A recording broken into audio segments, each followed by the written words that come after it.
우리 한번 기도하고 오늘 성경 공부 시작하도록 하겠습니다. 고마우신 주님, 은혜를 감사합니다. 오늘도 주께서 함께해 주셔서 오늘 이 공부 가운데 은혜를 내려주시고 하나님의 말씀을 사모하고 하나님의 말씀대로 살아 애쓸 수 있도록 인도해 주시옵소서. 주께서 오늘도 힘주심을 믿사옵고 피곤한 몸에 참 안식을 허락해 주시옵소서. 모든 말씀 예수님의 이름으로 기도드리옵나이다. 아멘. 참 안식을 달라고 기도하니까 주무시면 안 됩니다. 참 안식이지 잠이 아니니까.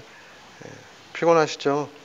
저기 하고 오셔가지고는 다들 직장 갔다 오셔서. 자, 오늘은 남유다 왕조의 그 히스기야 왕부터 해가지고 마지막 시드기야 왕까지 해서 열왕기 하 18장부터 25장까지의 내용을 쭉 살펴보도록 그렇게 하겠습니다. 그래서 많은 양은 아니고요. 시간적으로는 꽤 길지만 그러나 정리된 거는 그렇게 많지는 않아요.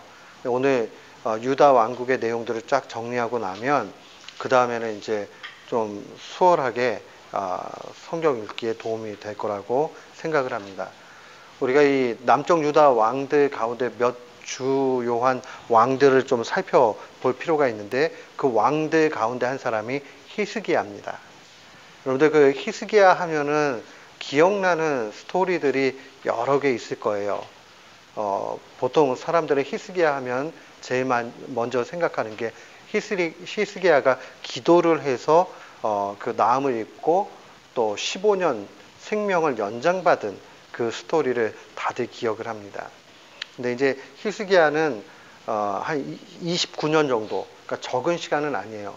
29년 정도를 통치를 합니다. 그래서 제일 처음에 이제 이 히스기야는 개혁을 하는데 앞장을 씁니다. 그래서 여호와의 성전을 이렇게 성결케 하죠. 당시에는 성전을 그렇게 해놓고도 그냥 방치해버린 게 되게 많았어요. 그러다 보니까 성전 기구들도 그렇고 떡을 갖다가 이렇게 진설하는 진설상도 그렇고 번제단도 그렇고 다 지저분하게 그냥 이렇게 된 것을 완전히 다 깨끗하게 이렇게 정리를 합니다. 그리고 절기도 6월절도 형식적으로 이제 지키거나 거의 없어졌어요.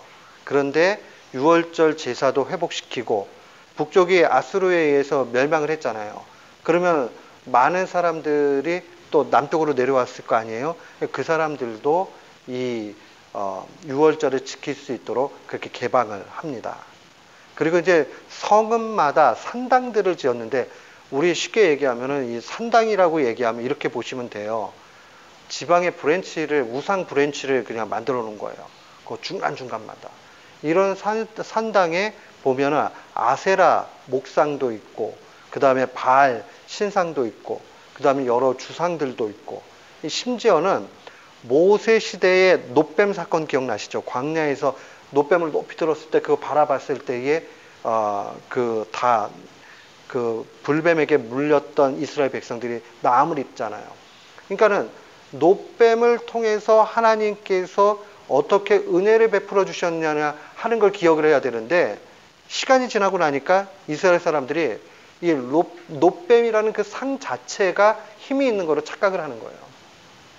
그렇게 하다 보니까 이 놋뱀까지도 숭배를 합니다.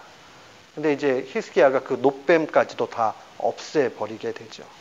이 재미있는 상황들을 좀 생각해 봐야 돼요. 시간이 지나고 나니까 하나님이 아니라 놋뱀으로 대체된다. 오늘날 우리도 이런 부분들에 대해서 잘 생각을 해봐야 됩니다. 그러니까는 교회 예배당이나 교회의 이런 중요한 기구들을 잘 이렇게 살피고 그 다음에 예배당도 깔끔하게 하고 이런 거 좋지만은 그게 하나의 우상이 되면 큰 문제가 될 수 있다는 거예요. 그러니까 어떤 교회들 보면 교회 예배당을 열심히 짓기 위해서 노력하다가 교회의 본질적인 일을 해야 되는 것을 못하는 일도 생길 수 있습니다. 숱하게 볼 수 있어요. 그리고 아주 화려하게 만들어 놓고 결국 그 화려한 것은 다 없어지게 되고 나중에는 교회 예배 처소 자체도 없어지는 일들도 분명히 보게 됩니다. 교회는 그런 의미에서 건물이라고 얘기할 수 없고 교회는 성도들이 모여 있는 것이 교회입니다. 그리고 우리가 예배드리는 이 예배 처소들은 예배당이죠. 그러니까 예배당은 예배당의 기능으로 족한 거예요.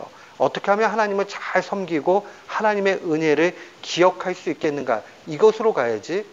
그것이 하나의 자랑거리. 우리는 예배당이 이렇게 좋아 하는 자랑거리로 가게 될 때에 기독교 신앙은 굉장히 떨어지게 된다는 거죠. 저도 대형 박물관 가본 적은 없는데 갔다 오신 분들이 이런 얘기를 해요.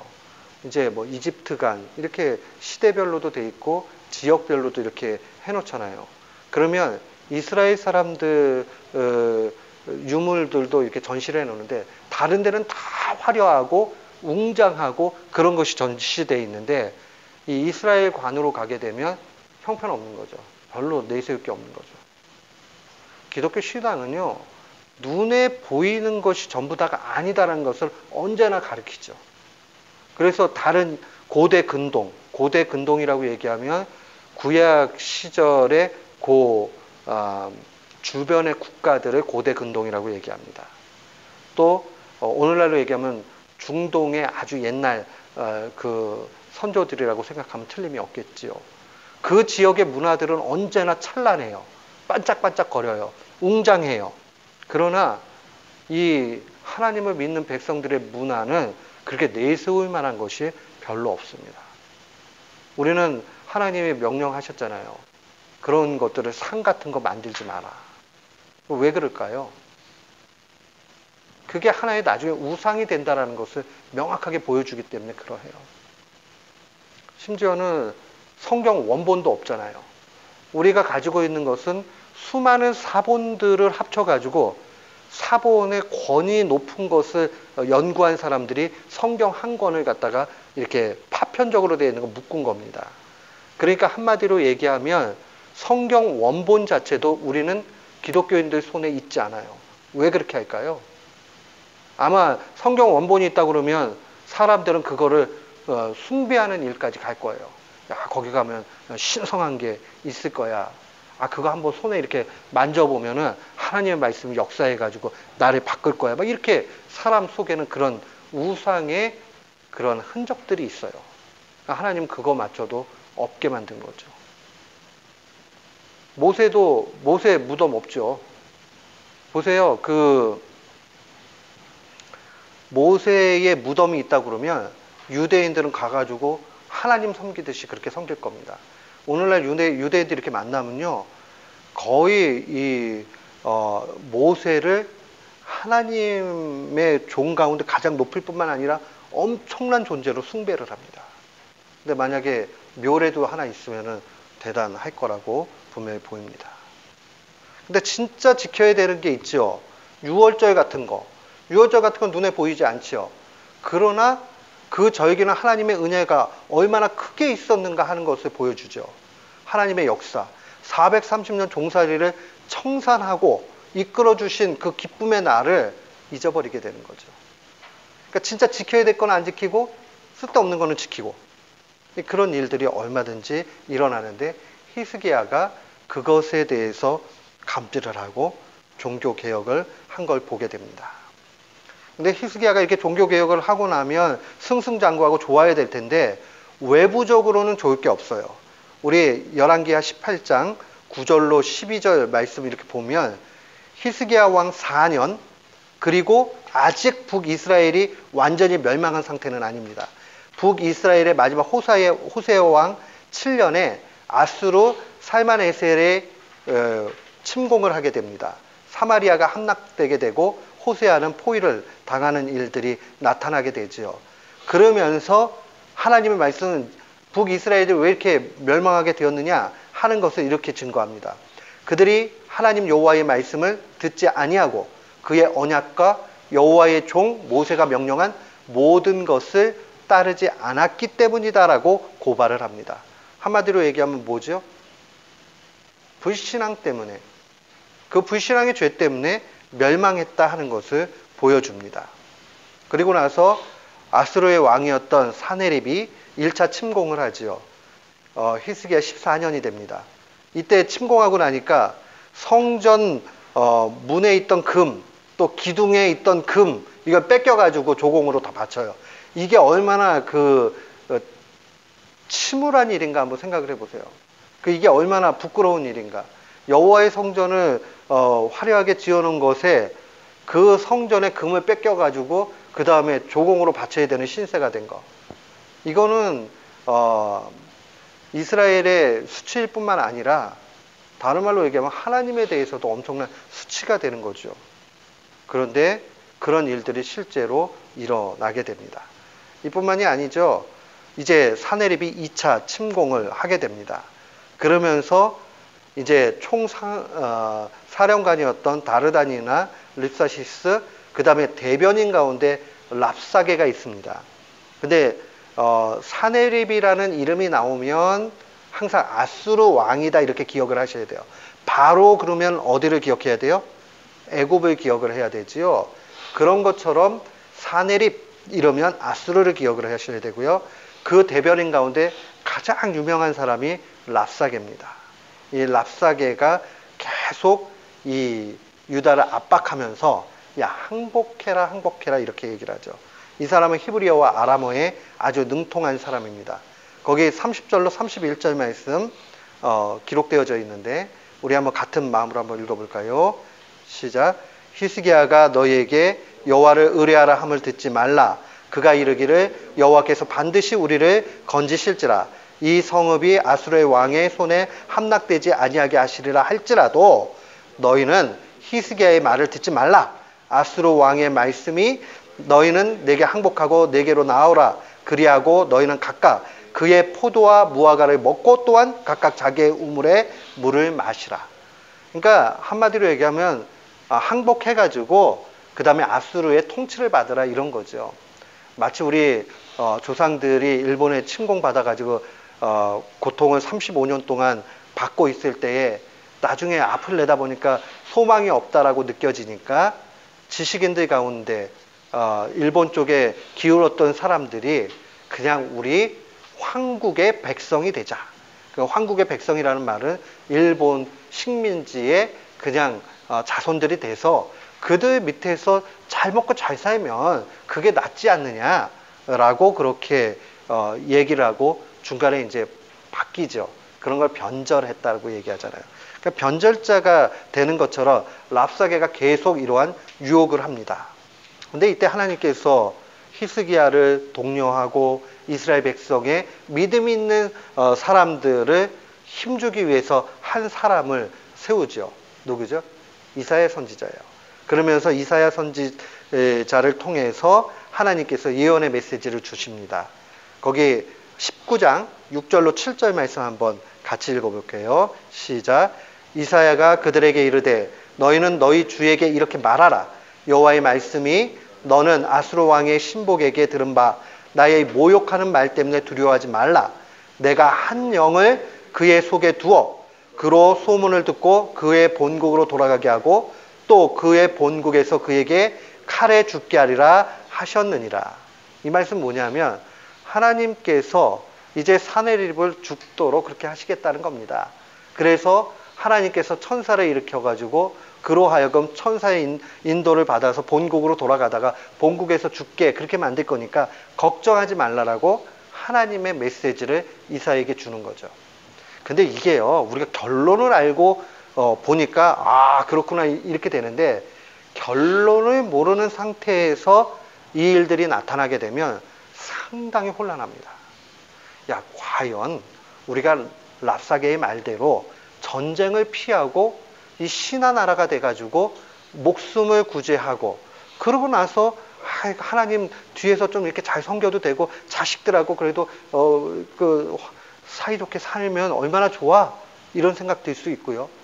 근데 앞은 하나도 안 보이는데 이사야 선지자가 내가 선지자다라고 얘기하면서 하나님이 랍사게를 심판하시겠다 이렇게 말씀하는 이 메시지, 어떤 게 진짜지?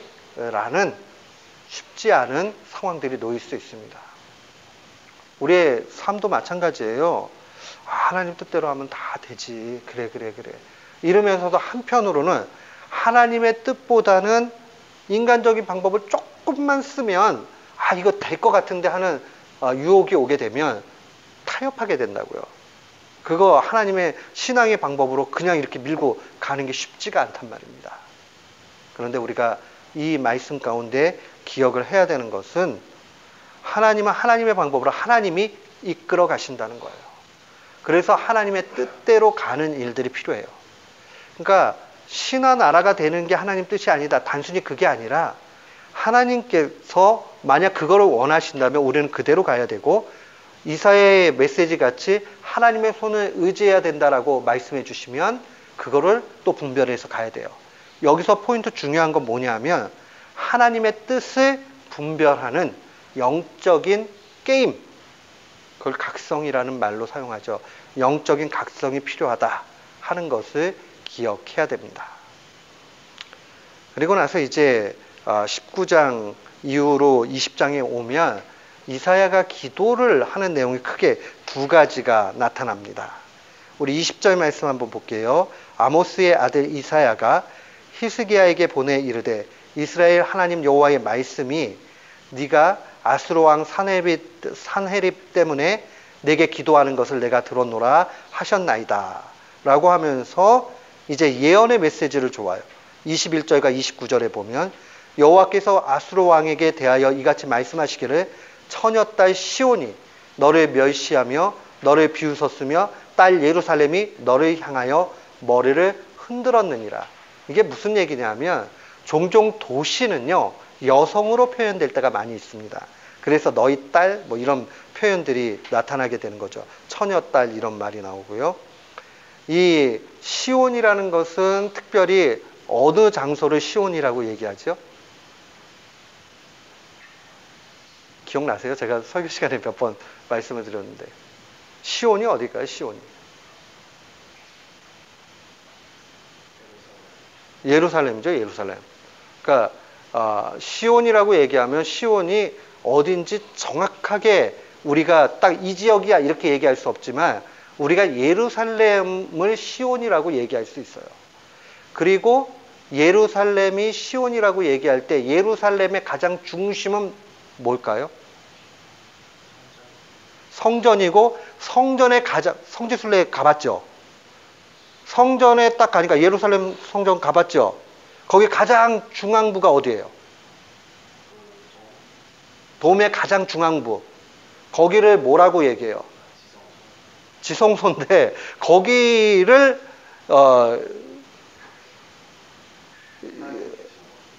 하나님의 임재의 처소인데 거기에 십자가가 섰다라고 보죠.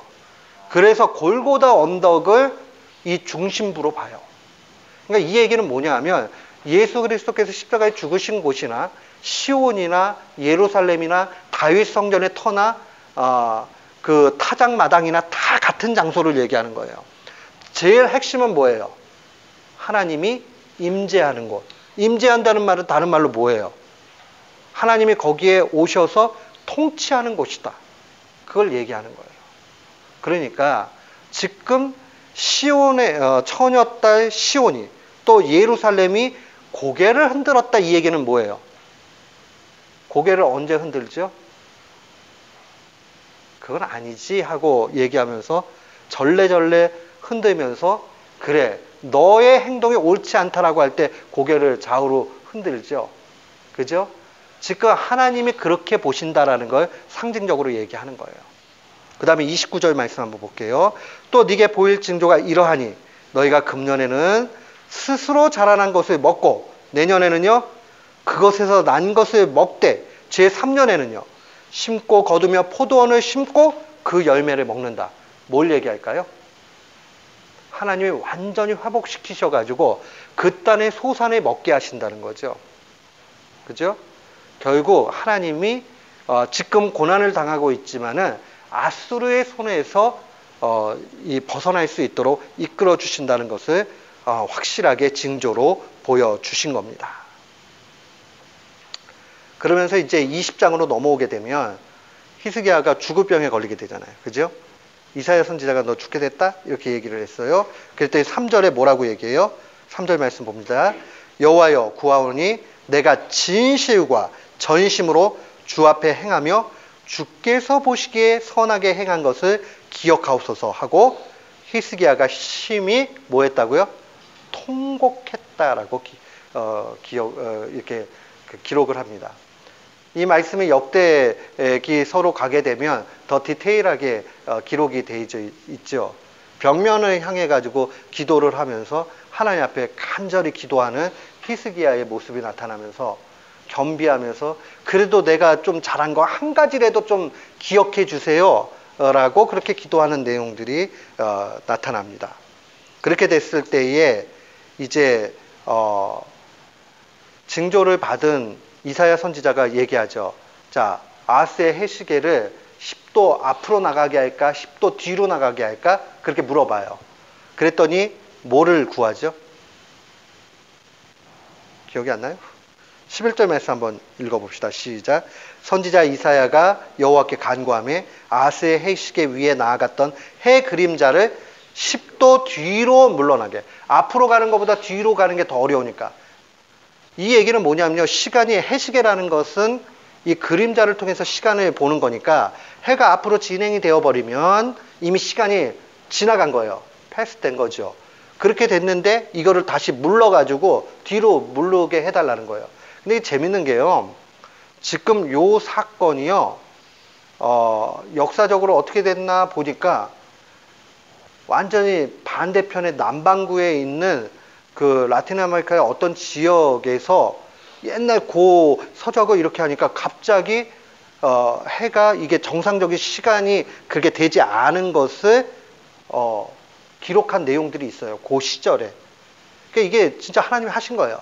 그뿐만이 아니라 나사에서요. 이제 날짜를 막 계산을 이렇게 하다가 이제 몇 년에 한 번씩 이렇게 그 시간을 정확하게 맞추기 위해서 오차 조정도 하지만 옛날에 이제 그 시간들을 찾기 위해서 물리학자들이 이걸 다 계산을 하는데 시간이 안 맞는 거예요. 이게 왜 안 맞지?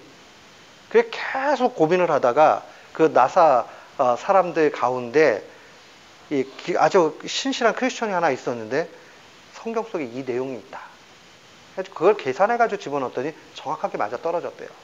그러니까 이게 지금 역사적으로 근거 없는 얘기가 아니라 실제로 역사적으로 근거 있는 사건이었다는 거예요. 그러니까 히스기야 왕이 자기가 해시계가 뒤로 물러나도록 요청했고 그걸 놓고 하나님 앞에 기도했을 때 징조로 확실하게 이렇게 보여주셨다는 겁니다. 그러나 시간이 지나고 나서 이제 이사야 선지자를 통해서 유다가 멸망할 것을 예언하죠. 17절 말씀 한번 같이 읽어볼게요. 20장 17절이요. 시작. 여호와의 말씀이 날이 이르니 왕궁의 모든 것과 왕의 조상들이 오늘까지 쌓아두었던 것이 바벨론으로 옮긴 바 되고, 자, 바벨론으로 옮긴 바 됐다. 이 당시만 해도 바벨론은 큰 나라가 아니었어요. 아수르가 훨씬 큰 나라입니다. 근데 어디로 옮긴다고 나와요? 바벨론으로 옮긴 바 되고 하나도 남지 않는다. 결국 나중에 그렇게 되지요. 유다가 바벨론의 포로로 가게 되는 일들이 나타납니다. 이렇게 지나고 나서 그 다음에 정말 악한 왕 므낫세가 등극을 합니다. 근데 몇 년을 통치했다고 나와 있죠? 55년. 짧지 않아요. 야, 말이 55년이죠. 이러면 이제 다 끝나버리는 거예요. 근데 하나님이 이제 이스라엘 백성 안 되겠으니까 내버려 두시는 거예요. 이게 제일 무서운 겁니다. 그래도 하나님이 자꾸 사인을 줄 때 있잖아요. 이때는 감사할 수 있어요. 그래도 이거 왜 이러지? 내가 이러면 안 되는데? 뭐 이러면서 조금 회개의 여지가 있고 생각을 하는데 나중에 말을 안 듣잖아요. 그러면 하나님이 어떻게 하세요? 가만히 내버려 두세요.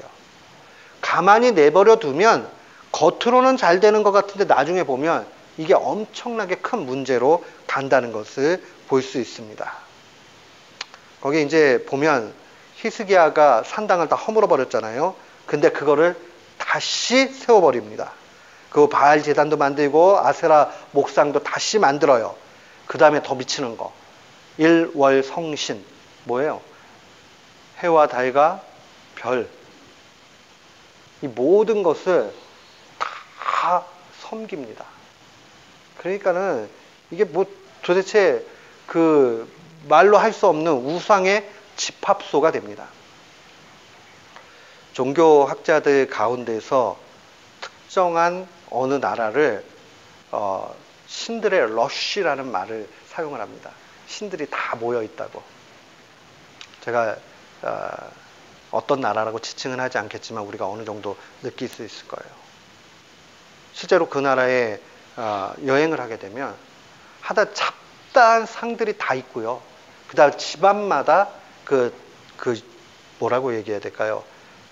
그 예배단 같이 그 제단을 다 이렇게 모셔놓고 있고 말이에요.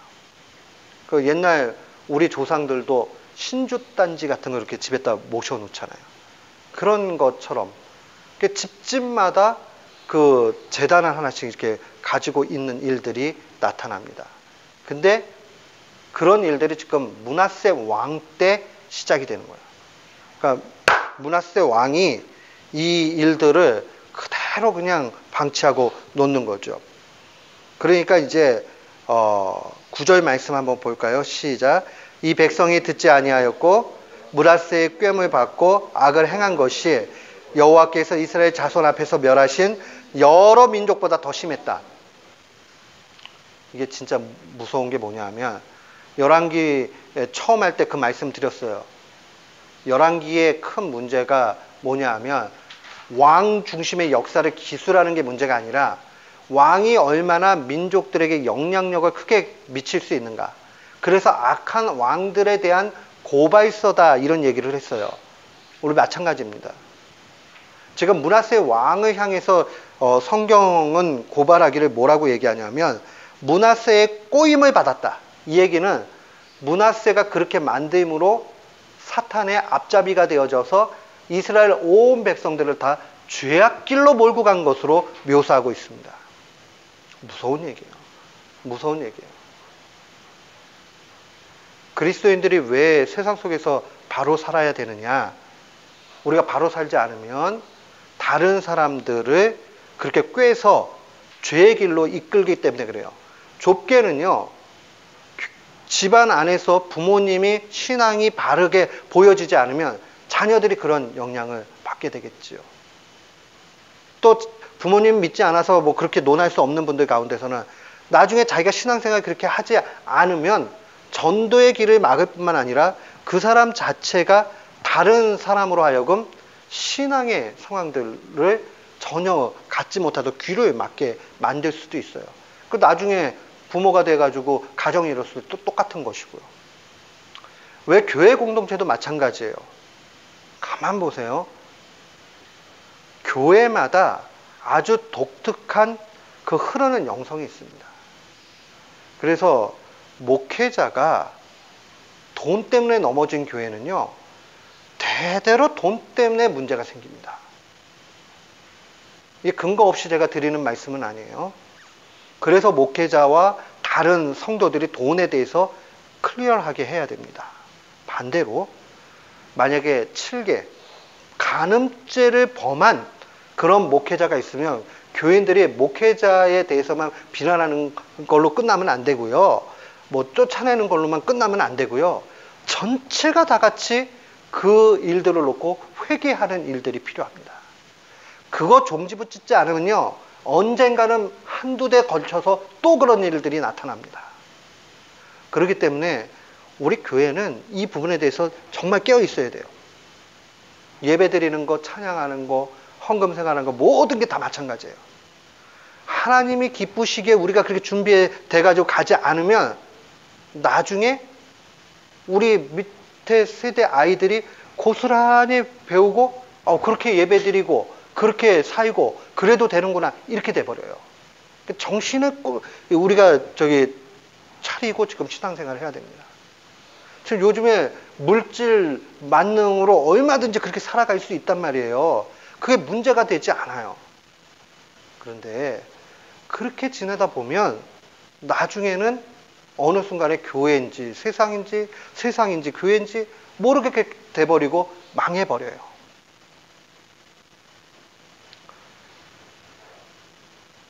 한국에서 대부분의 요즘은 좀 분위기가 조금 달라진 것 같기는 한데 젊은 목회자들한테 청년부를 맡기지 않죠. 대학생 청년들을 잘 맡기지 않죠. 결혼하신 분들한테 맡기죠.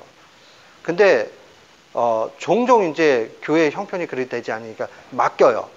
맡겨놓고 나면은 꼭 이제 그 안에서 젊은 전사님이 괜찮은 자매를 딱 찍어가지고 결혼을 이제 또 합니다. 그러면 담임 목사님이 안 즉시 어떻게 하시는지 아닙니까? 바로 교회 사임하라고 얘기합니다. 둘이 사귀는 게 결론이 나면. 대부분의 목회자들이 그래요. 아니 뭐 그렇게까지 해야 되는가? 이유는 왜 그러냐면 어쨌든 전사님 오셔가지고 연애를 하셨잖아요. 그러면 연애의 당이 돼버리기 때문에 그럽니다. 그 영향력이 얼마나 큰지를 잘 아셔야 돼요. 그런 면에서 보면 우리는 나이 맞는 청년이 없어서 아주 좋은 일이라고 생각해요. 그죠, 전사님? 네. 자, 그 효리를 잘 보세요. 네, 네, 네. 자, 그래서 우리가 이 세대의 책임감을 갖는 모범적인 신앙인이 돼야 돼요. 우리에게 돈 쓰는 것도 마찬가지예요. 하나님이 우리에게 건강 주시고 일할 수 있게 해주시고 물질 주셨는데 이걸 쓸 때 합당하게 바르게 사용하는 거, 이걸 모범을 보이고 해야 돼요. 우리 교회 좀 렌트해 가지고 있으니까 우리가 뭐 얼마만큼 불 켜놓고 다녀도 이 교인들이 와가지고 감시하기 전에는 몰라요. 그러나 우리가 하나님의 것들을 아껴야 된다는 이런 마음들을 보이고 그 조심하는 거 하면 다음 세대 아이들이 예배당을 어떻게 소중하게 해야 되고 하나님의 물질을 어떻게 사용해야 되는지 그거 배우게 돼요. 그리고 또 우리가 에너지도 쉐어하는 거잖아요. 우리만 쓰는 게 아니라 우리가 아끼면 물론 지나치게 많은 것은 없어질 수도 있지만 꼭 필요한 데는 다른 사람에게도 쓸 기회를 줄 수가 있잖아요. 근데 만약에 에너지를 우리가 다 써버려요. 그래 버리면 꼭 써야 되는 사람 못 쓸 수 있게 되는 일들이 벌어지고요. 그런 책임감을 우리가 가져야 돼요. 물도 마찬가지. 물도요. 샤워할 때 물을 내가 이렇게 좀 아껴야 되겠다. 그거 아껴봤자요, 한 달 내내, 두 달 내내 합쳐봐도요 10불도 못 줄여요. 정말 그래요.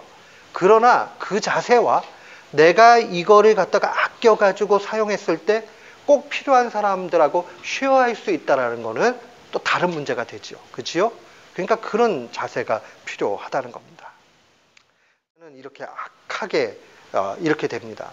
그러다가 예루살렘 멸망을 예언을 받게 되지요. 12절 말씀 보니까 이스라엘의 하나님 여호와가 말하노라.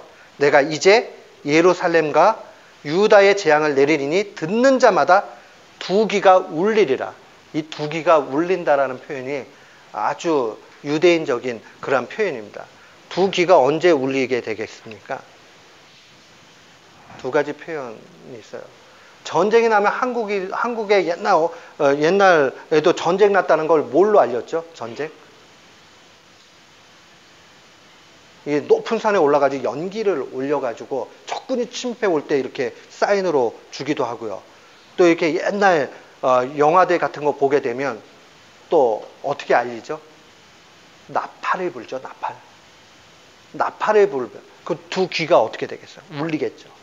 지금 전쟁과 같이 이렇게 재앙이 내리게 되는 것을 알려준다, 이런 표현입니다. 그러니까 얼마나 극심한 그러한 어려움이 오게 되는가 하는 것을 보이게 됩니다. 그래서 결국 이 일들이 점차 진행이 되면서 이 므낫세의 아들 아몬이라는 사람이 왕으로 올라가는데 달랑 2년 통치를 합니다. 그리고 나서 요시야 왕이 8살에 왕으로 오르게 됩니다. 요시야도 역시 므낫세의 이 죄악을 다시 개혁하기 위해서 굉장히 힘씁니다. 그리고 31년 동안 통치를 하죠. 근데 여기서 제일 중요한 사건은 율법책이 발견되었다는 사실입니다. 근데 율법책이 발견되었다는 이 사실은 또한 우리에게 마음 아픔을 전달해 줍니다. 아니, 이스라엘 백성들이 얼마나 하나님의 말씀을 귀하게 여기고 그렇게 했는데 그 두루마리가 어디 성전 창고에 처박혀 있던 것이 발견이 되는, 그러니까 이게 지금 이 시절에 얼마나 타락했는가 하는 것을 고스란히 보여줍니다. 율법책이 어디 말려있다가 있는데 그거 모르고 있다가 발견이 되는 그런 일들이 나타납니다. 요시아가 유다와 예루살렘을 정결하기 위해서 산당을 또 다시 없애요. 아세라 목상을 찍어버립니다. 우상들을 제거합니다. 그러다가 통치한 지 18년 되었을 때에 그 성전을 수리하다가 깨끗이 하다가 보니까 여호와의 율법책을 발견하지요. 그리고 이 율법책을 처음에 이게 뭔지 잘 모르니까 대제사장 hilki야를 통해 가지고 이 율법책인 것을 확인을 하게 되죠. 그러면서 회개 집회를 엽니다. 모든 장로들을 모아서 하나님 말씀으로 돌아가자라고 집회를 하죠. 거기 8절 말씀 한번 읽어볼까요? 시작. 대제사장 hilki야가 서기관 사반에게 이르되 내가 여호와의 성전에서 율법책을 발견했노다 하고 hilki야가 그 책을 사반에게 주니 사반이 읽으니라. 사반이 열심히 읽게 되고 그 온전한 유월절 규례를 다시 준수해서 지킬 것을 얘기합니다. 자, 우리 여기서 유월절을 좀 생각해 봅시다. 유월절 하면 뭘 기억을 해야 되죠? 유월절. 출애굽, 애굽 땅에서 430년 종살이에서 나오는데 특별히 10가지 재앙 중에 마지막 재앙 뭐였어요? 장자의 죽음이죠. 근데 장자의 죽음인데 안 죽는 사인이 하나 있었어요. 무슨 사인이었죠? 뭐 저랑 연애합니까? 소근소근 하시게 크게 말씀하셔도 되는데. 네? 그렇죠. 문설주와 임방에다가 어린 양을 잡아서. 근데요, 양 잡는 거 못 보셨죠? 굉장히 잔인해요. 어느 교회에서 또 이걸 뭐 유대 저걸 갖다가 재현하겠다고 하는데 이 제사장이 평생을 그 일을 해가지고 훈련받은 사람이 잡아야 깔끔하게 끝나지. 그 목사님이 와가지고 잡으려니 그 잡힙니까? 얼마나 그 징그럽고 그 한국에서 실제 꽤 큰 교회에서 있었던 일입니다. 그 왜 그런 거 하는지 모르겠어요. 어쨌든 그 굉장히 잔인하고 힘든 일이에요. 근데 그거를 잡아가지고 피를 바르면 넘어가게 되죠. 패스오버. 그게 유월절이잖아요. 이것은 믿음과 어린 양 대신 예수 그리스도의 보혈의 능력, 이것을 상징하는 거잖아요. 그러니까 유월절을 지키는 것은 정말 예배의 회복이요, 신앙의 가장 중심적인 사건에 대한 고백입니다. 근데 이게 제대로 되지 않았다는 게 얼마나 비극인가. 하나님은요, 우리가 다른 거 많이 잘하고 이거보다 가장 중요하게 여기는 것은 하나님 앞에 예배하는 겁니다. 저는 우리 교회가요, 예배에 목숨 거는 교회. 이 얘기는 뭐냐면, 저도 예배를 철저하게 잘 준비하고, 우리 교우들도 예배 시간을 사모하고, 그래서 예배 시간에 은혜 받아야 되겠다는 그 좋은 마음이 되어가지고요, 그렇게 가셔야 됩니다. 그런 마음을 열심히 갖고 막 했는데도 세상에서 열심히 살다 보니까 육신의 한계 때문에 피곤해서 잠이 온다. 그 잠은요, 이해가 가는 잠이에요. 이렇게 보면은 탁 나타납니다. 근데 이제 예배가 귀중하지 않아가지고 작정을 하고 자는 잠이 있어요. 그건 안 됩니다. 그러니까 하나님의 말씀, 또 예배 시간, 이걸 귀중하게 여기는 우리 교우들 되기를 축원합니다. 아멘. 예배의 승리가 인생의 성공이에요. 다른 데 있지 않고. 예배 잘 드리는 게 가장 중요합니다. 저는 그래도 주일학교 다닐 때 제가 말썽도 좀 부린 적도 있고 그러기는 했는데 우리 주일학교 선생님들이 아주 훌륭하셨어요. 정말 열심히 예배에 집중할 수 있도록 그렇게 훈련하시고 가르쳐 주셨던 그 기억이 납니다. 저는 우리 교우들한테 그런 목사로 기억됐으면 좋겠다 하는 생각을 합니다. 하나가 예배를 귀하게 여겼던 목회자. 그래서 예배는 이렇게 드려야 되는구나 하는 게 우리 속에 그냥 불가같이 일어났으면 좋겠습니다. 자, 예배 중요합니다. 종교개혁이 있어서. 자, 그 다음에 여선지자였던 훌다가 이 유다의 멸망을 예언합니다. 한번 볼까요? 시작. 여호와의 말씀이 내가 이곳과 그 주민에게 재앙을 내리되 곧 유다 왕이 읽은 책의 모든 말대로 되리라. 유다 왕이 읽은 책, 율법책인데 율법의 내용 뭘 얘기할까요? 여호와의 말씀을 다 지키면 내가 천대까지 너희에게 복을 주지만은 만약에 여호와의 말씀을 지키지 않으면요 재앙을 받게 되는 거죠. 저주를 받게 되는 거죠. 그 내용 그대로 된다는 것을 알려줍니다. 그리고 이제 요시야 왕이 우상을 완전히 다 파하는 내용들이 또 기록이 됩니다. 3절 말씀 한번 봅시다. 시작. 왕이 단 위에 서서 여호와 앞에서 언약을 세우되 마음을 다하고 뜻을 다하여 여호와께 순종하고 그의 계명과 법도와 율례를 지켜 이 책에 기록된 이 언약의 말씀을 이루게 하리라 하며 백성이 다 그 언약을 따르기로 하니라. 오늘날 예배마다 우리가 이 생각을 해야 돼요. 아, 하나님 말씀대로 순종하면 하나님이 우리를 평온케 그렇게 살게 하실 것이고 말씀에서 떠나면 죽는다. 그러니까요, 주일날 하나님 앞에 예배 드리면서 강단에서 흘러나오는 메시지를 내 삶하고 연결을 시켜야 돼요. 그러면서 아, 하나님이 왜 이 말씀을 내게 주시는가 하는 것에 민감해야 됩니다.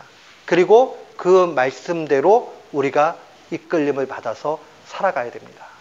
말씀에 이끌림이 되어져 가지고 가는 것, 그게 바로 말씀에 압도된 삶의 모습입니다. 말씀이 제일 크게 되면요 내 생각이 없어지게 되겠죠. 그죠? 그리고 그 말씀대로 가게 되겠죠. 이 언약의 회복이 필요해요. 14절 말씀 또 요시야 왕이 얼마나 철저하게 또 하는가 한번 보세요. 14절 보니까 왕이 또 석상들을 깨뜨리며 아세라 목상을 찍고 사람의 해골로 그곳을 채웠다. 해골로 그곳을 채웠다. 이게 아주 중요한 세리머니 중에 하나입니다. 해골은 어떻게 가지고 올 수 있죠? 해골?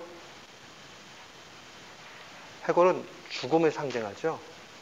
시체가 이제 다 썩고 나면 해골만 남잖아요. 이렇게 뼈만. 근데 그 뼈를 갖다 내 던졌다 이거는 여기는 이제 죽음의 땅이다 이거 선포하는 거예요.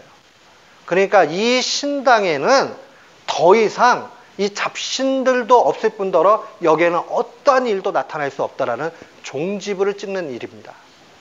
그러니까 여호와의 승리만이 있는 것이지 여기에 어떤 것도 설 수 없다 하는 것을 보여주는 겁니다.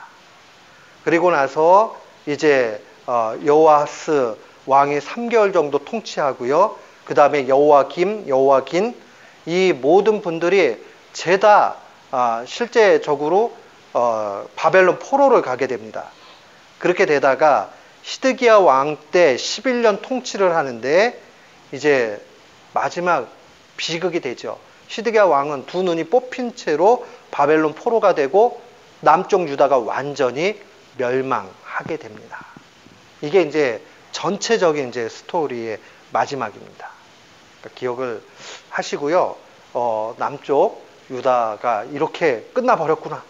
이 아픈 마음을 가지시고 성경을 이번 주간에는 열왕기하 18장부터 25장을 꼭 읽으시고 다른 부분들도 다 읽으시고 그렇게 하시면 나중에 이제 역대기는 제가 다음 주에 한 시간에 역대기 전체를 어떤 관점에서 읽어야 됩니다 하는 것만 하면 북쪽 이스라엘의 역사, 남쪽 유다의 역사를 다 훑었기 때문에 우리가 그 관점만 강조해서 보면 역대기는 아주 수월하게 읽을 수 있습니다. 그래서 제가 정리해드린 거 조금만 반복해가지고 찾아가면서 성경책을 읽으시면 그러면 남쪽과 유다의 스토리를 조금 더 깊이 그렇게 이해하면서 하실 수 있습니다. 제가 기도하고 마칠게요. 하나님 감사합니다. 이 말씀이 우리 속에 역사가 되게 도와주시고 이 말씀을 통해서 힘을 얻게 해주시고 말씀의 능력을 삶에서 증거하고 또 많은 이들에게 알릴 수 있도록 인도해 주시옵소서. 한 분 한 분 피곤한 가운데서도 위로를 주시고 새 힘을 공급해 주시옵소서. 예수님의 이름으로 기도드리옵나이다. 아멘. 수고하셨습니다.